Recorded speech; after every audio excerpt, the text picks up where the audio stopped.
Hello and welcome back to the Nasty Metal Production on Great YouTube, and welcome to another Friday review. And today I am here to review Time Assassin, which is the 9th full-length album from Cloven Hoof.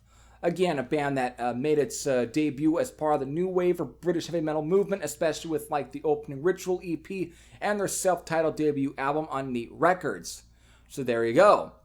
This was released through Heavy Metal Records, again, a very infamous label that gave us, like Witchfinder General for that fact, on March 11th of this year. Now,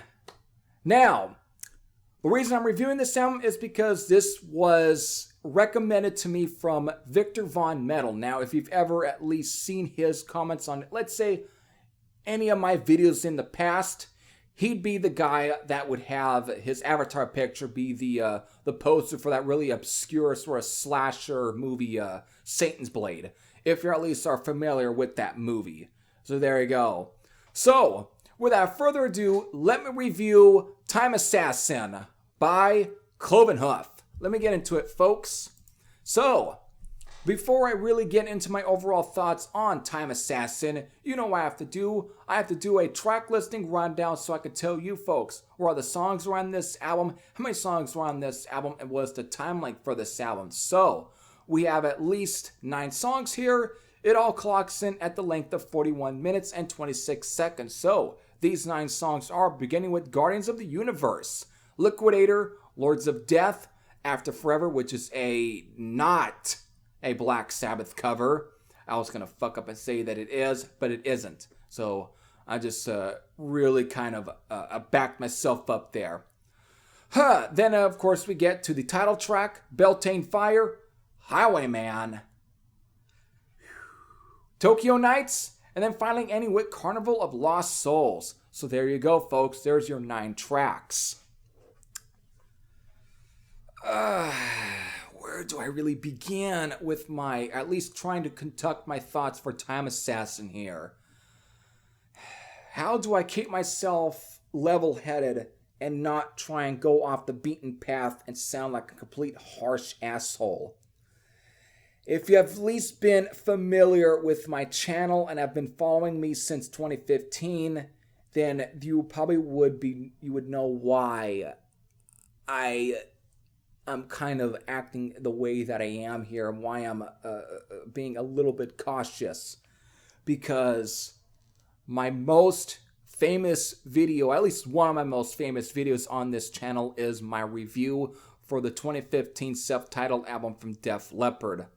Which, again, if you're familiar, you know. But if you're not, go watch that one. You'll know why, especially by reading the comments, which you can tell that a lot of people were pissed off.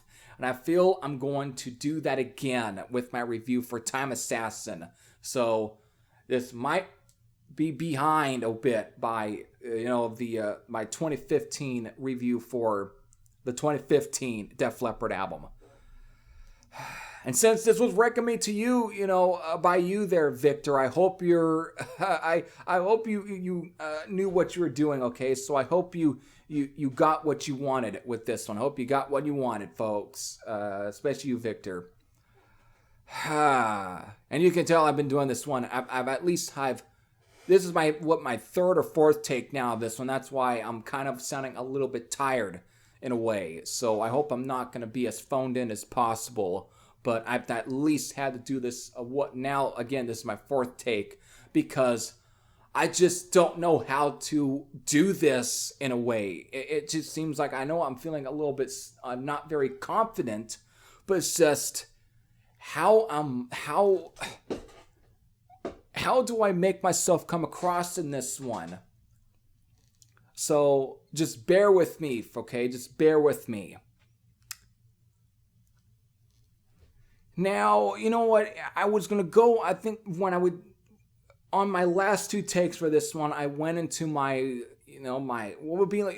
beginnings with Cloven Hoof, and how it began with, listening to the earlier stuff, especially with first hearing Lay Down the Law, or the Night Stalker song, which actually had been featured in the Jack Black's video game Brutal Legend as part of that game's soundtrack.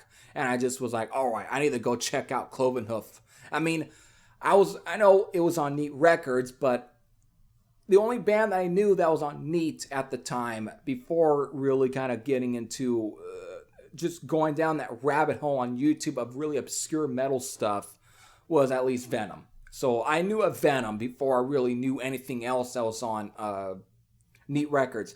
And I knew of Raven, but I didn't know that Raven was signed, or at least had anything that was released on the Neat Records label, until I really started diving into more of Raven and the new wave of British heavy metal. So there. However, I do need to bring up the fact that, and it's going to play into this album, it's going to play into my review and the thoughts of Time Assassin, is that by the time after the self-titled debut album from 1984, that ended up being the final album with vocalist David Potter, who would leave the band and would do some stuff with, at least record stuff with the French metal band H-Bomb. So Lee Payne, who obviously might have not been very satisfied with how the debut album turned out, and maybe it's because of the sales or whatnot, maybe. I mean, Neat Records probably was not as satisfied with the sales anyways for it. I mean, come on. The most popular bands they had really on the label were Raven and Venom. So that probably says something. Maybe Avenger in a way, or Blitzkrieg, or probably as close really there as Satan, maybe. There's probably a couple of bands. Cloven Hoof didn't really reach that level, even though they made a great record and now people find it as, it's now a cult classic, but it never really reached any sort of the popular heights as any of the classic stuff on Neat Records. So they obviously got dropped, and Lee Payne was off to probably come up with at least a bit of a slightly altered lineup. He was using some guy from Budgie, at least not part of any classic lineups of Budgie, at least from like 78 to 79 before they got, was it Big John something. I forgot his name. But that was for the Fighting Back live record. And then, of course, eventually he found Russ North, and that came into the Dominator album, and then, of course, being at that time signed to Heavy Metal Records. Now, once again, the Dominator record could have been a good record, but it got plagued by bad production and mixing, and that's, of course, probably because of the laziness of Guy Bidmed. Not a great producer anyways, not a great producer. He got his foot in the door because of Martin Birch, especially being an engineer on the White Snake album Saints and Sinners, and then later on doing, producing Rock and Roll from Motorhead, which would be like, a year after the Dominator album from Cloven Hoof. And somehow, I'm guessing that Lemmy must have kept them awake via beer and liquor and drugs or whatever, probably to keep him awake and not have him completely fall asleep. But there you go. And so, obviously, due to the very misfire that was Dominator, he must have found someone that was better to produce, like the Sultan's Ransom. And so that turned out to be a much better record than Dominator. But this is why I'm going to get into it. I think when he probably got the bill or whatever, or the tally of record sales for the first full-length album, he probably didn't think that it was because of people were interested in it. He probably then, he equaled it to, well, maybe I just need to change the sound. Maybe I need to follow something. Oh, Iron Maiden is really getting popular with their sound. Maybe I should go and chase after that. Therefore, Lee Payne now has entered the same league of people like Ritchie Blackmore and Yngwie Malmsteen. However, he has less the girth of someone like Ritchie Blackmore. And so, that is always a telltale sign for shit to go wrong. Now, I'm not going to get here and say that Lee Payne is as bad or as tepid as Yngwie Malmsteen, especially being kind of ill-filled towards vocalists, to the point to where it's like, oh, I can't stand vocalists. They are so full of themselves, they think they're all going to be the next Elvis Presley. So, you know what? I'm just going to handle the vocals now from now on, even though I'm a terrible fucking singer to begin with. So at least Lee Payne isn't as tepid as that, but he still kind of falls in the length where it's like, I just need to have that singer, which makes him more like Ritchie Blackmore. But again, like I stated, he's got less the girth of Ritchie Blackmore. So this is where things just end up falling off the rails here. I know someone's going to take it, well, this is where the review falls off the rails. So, at the time, a lot of the power metal stuff, and especially the more prog metal stuff, was starting to become more and more apparent, especially with bands like Halloween. And Queensryche also was getting plenty of popularity, and Fate's Warning to an extent. And then also the other European power metal bands too. So like I was almost going to say Blind Guardian, but they were a little bit close to being late. But as you can tell, those were the flavor, and especially Iron Maiden was Somewhere in Time. So it seems like Lee Payne wanted to follow that sound, and while it definitely didn't work in his favor, I will definitely tell you this, as much times and chances that I gave Somewhere in Time, I still will tell you that I think Sultan's Ransom is a much more better and more coherent and stronger record than Somewhere in Time. I know, that's probably blasphemous, but I don't care. I like what I like. And that was it. And he decided to pull a David Coverdale and just fire everyone else. Or just put the band to end. But this is where we just end up going further, because Lee Payne had tried many times to kind of re-resurrect the name Cloven Hoof. And once again, he wouldn't want to reuse the same vocalist. He'd have issues. Again, Lee Payne falls in the sort of line in a very similar way with Ritchie Blackmore. The way how Ritchie Blackmore feels towards Ian Gillan. Where it's like, I don't want to really use that same guy. It's because I don't like the way he sounds these days. Or it's because of, I just don't want to take any more other ego or whatever. Even though, again, coming from another guy who is very egotistical, and in a way, Lee Payne kind of falls in this. There's usually a lot of butting of heads, because Lee Payne wants to follow a sound, because he thinks that that's going to equal money. And so that's where we end up during that period from Eye of the Sun. And he had at least a different singer on that one, that being Matt Morton. Okay guy, not a very great record, but it's probably better than most of the stuff that came afterwards, especially at the time. And I remember when I was on the Heavy Metal Rarities forum when the song Contagion was released, and by fucking God was that horrible. The mixing was terrible, and the sound and everything sounded like a really bad carbon copy of Sweating Bullets from Megadeth. And this is just a really very apparent that Lee Payne is a desperate man to try and gain some notoriety and some money.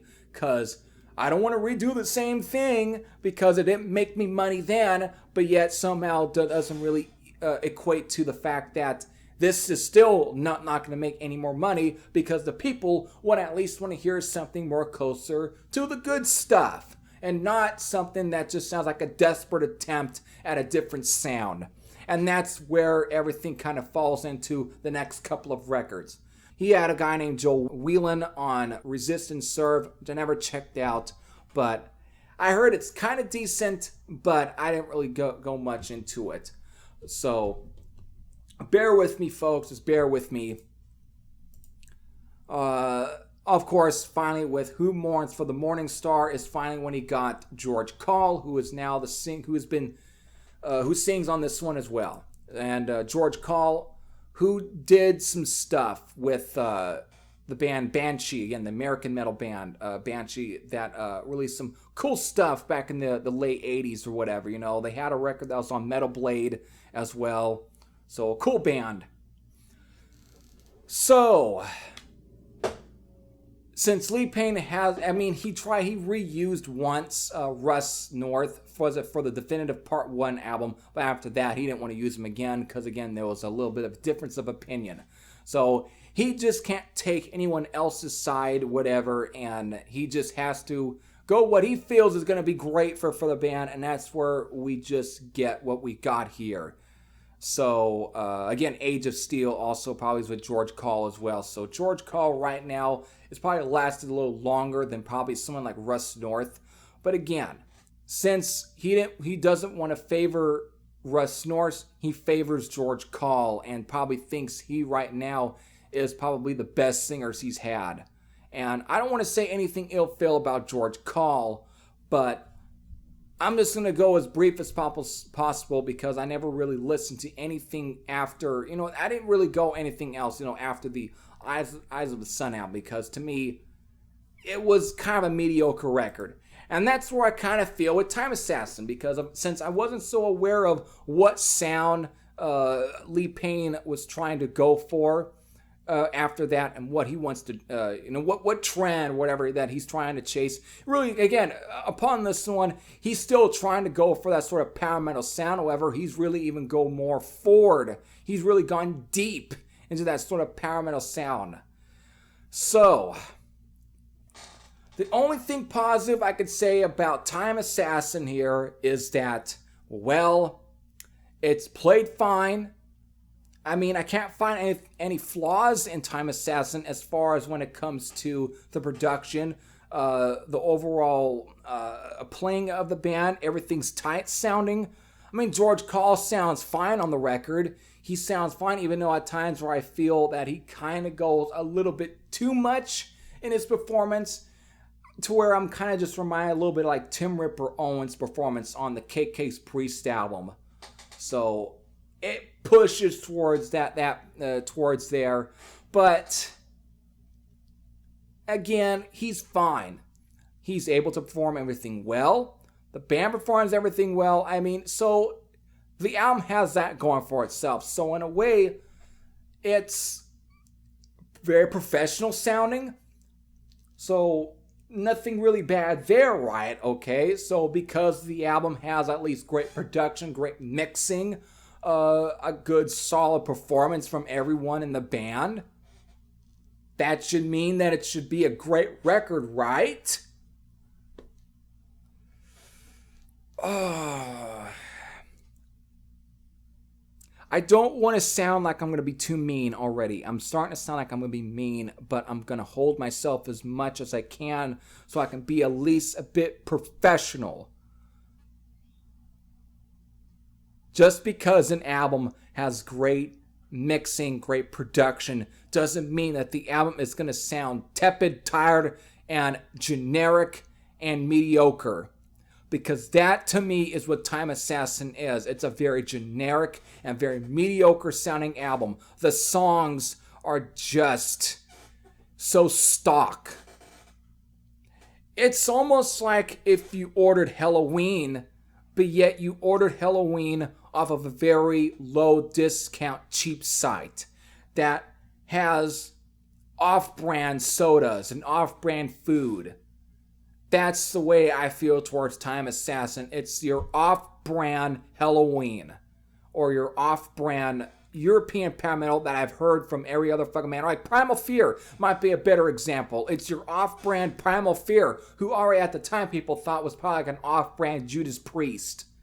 But here we got Cloven Hoof, the Time Assassin. It sounds like an off-brand Primal Fear, and yet it has less of the hooks, less of the writing, and not nearly as just as iconic of a performance from like someone like a Ralph Sheepers, who at least has a very distinctive voice.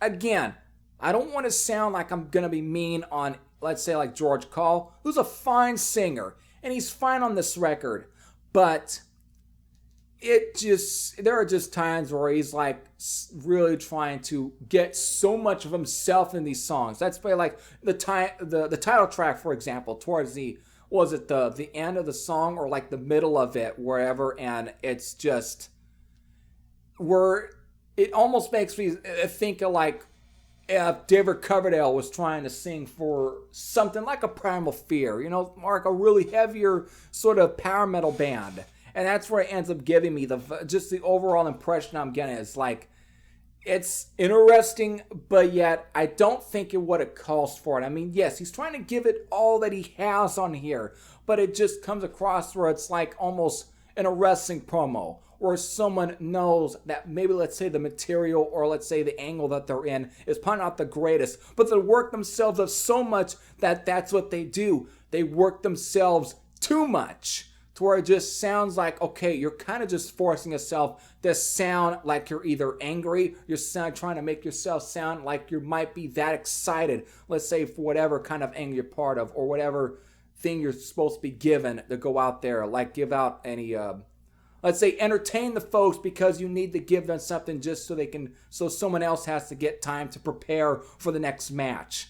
That's the way I come across when it comes to or at least what I get, the impression that I get with the vocal performance of George Carl. Like he's working himself up way too much to get himself into these songs. And yes, it's not bad, but it just comes across that as too over the top. And it is a little bit unbearable at times. And that, I mean, yes, he's, again, great voice on his own extent, but it's just the songs are so mediocre and so generic that I can get why somebody can come across like that.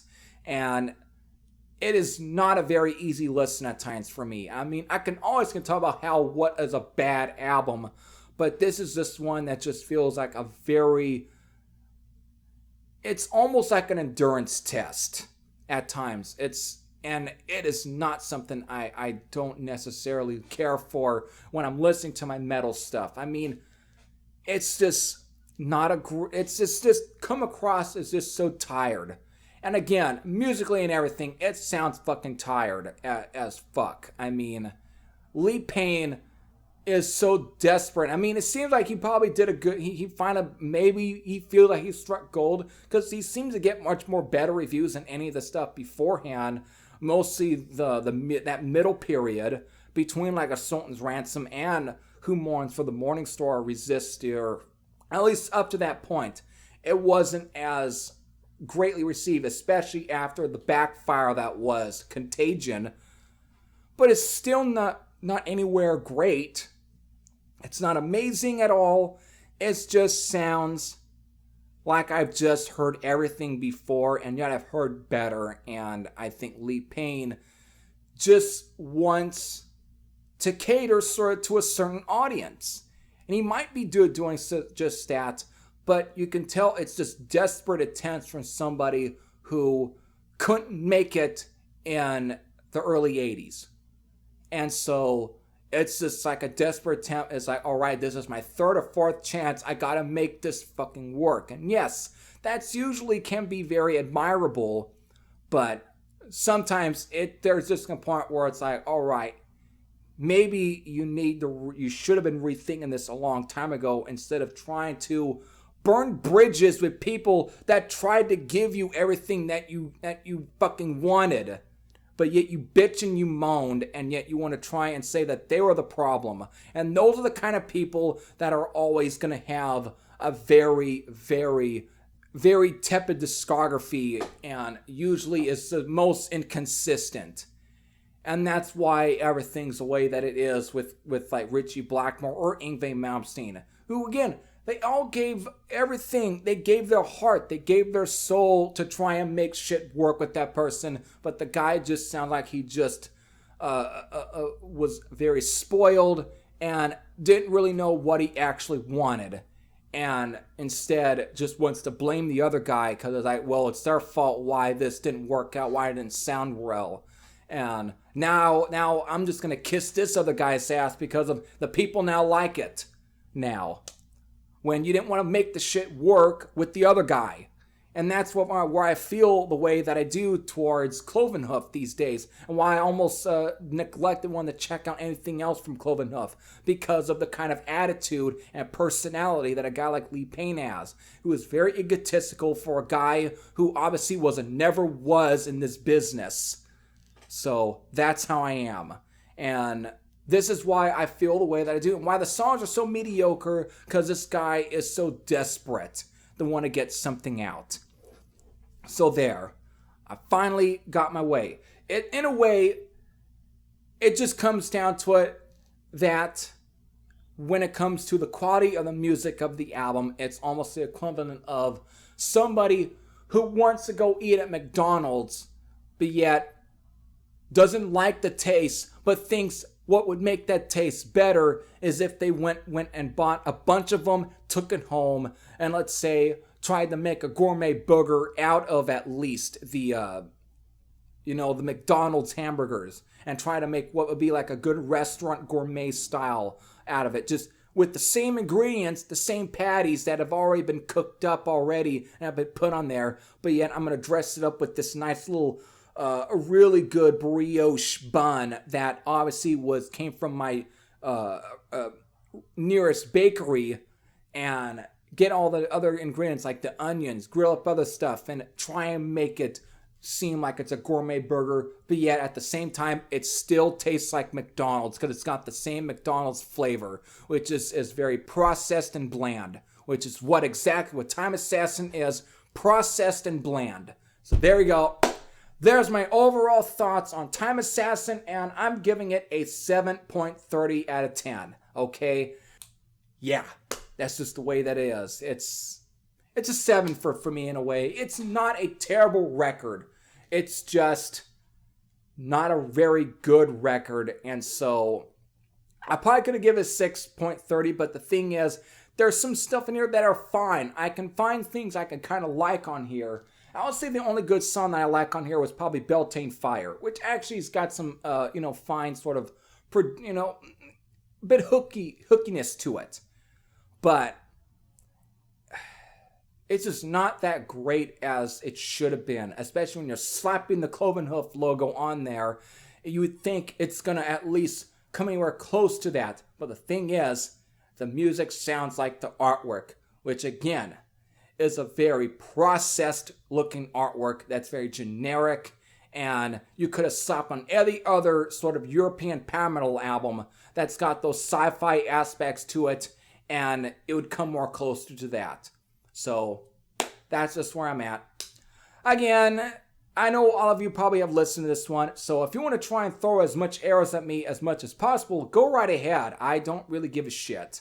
I'm going to say what I'm going to say, and it's at least very honest. So that's what you're going to get. If you don't like that, tough shit. So there you go. I hope all of you enjoyed. So this is Harry Thrasher saying I'm out, and I'll see you all later. Take care, everyone.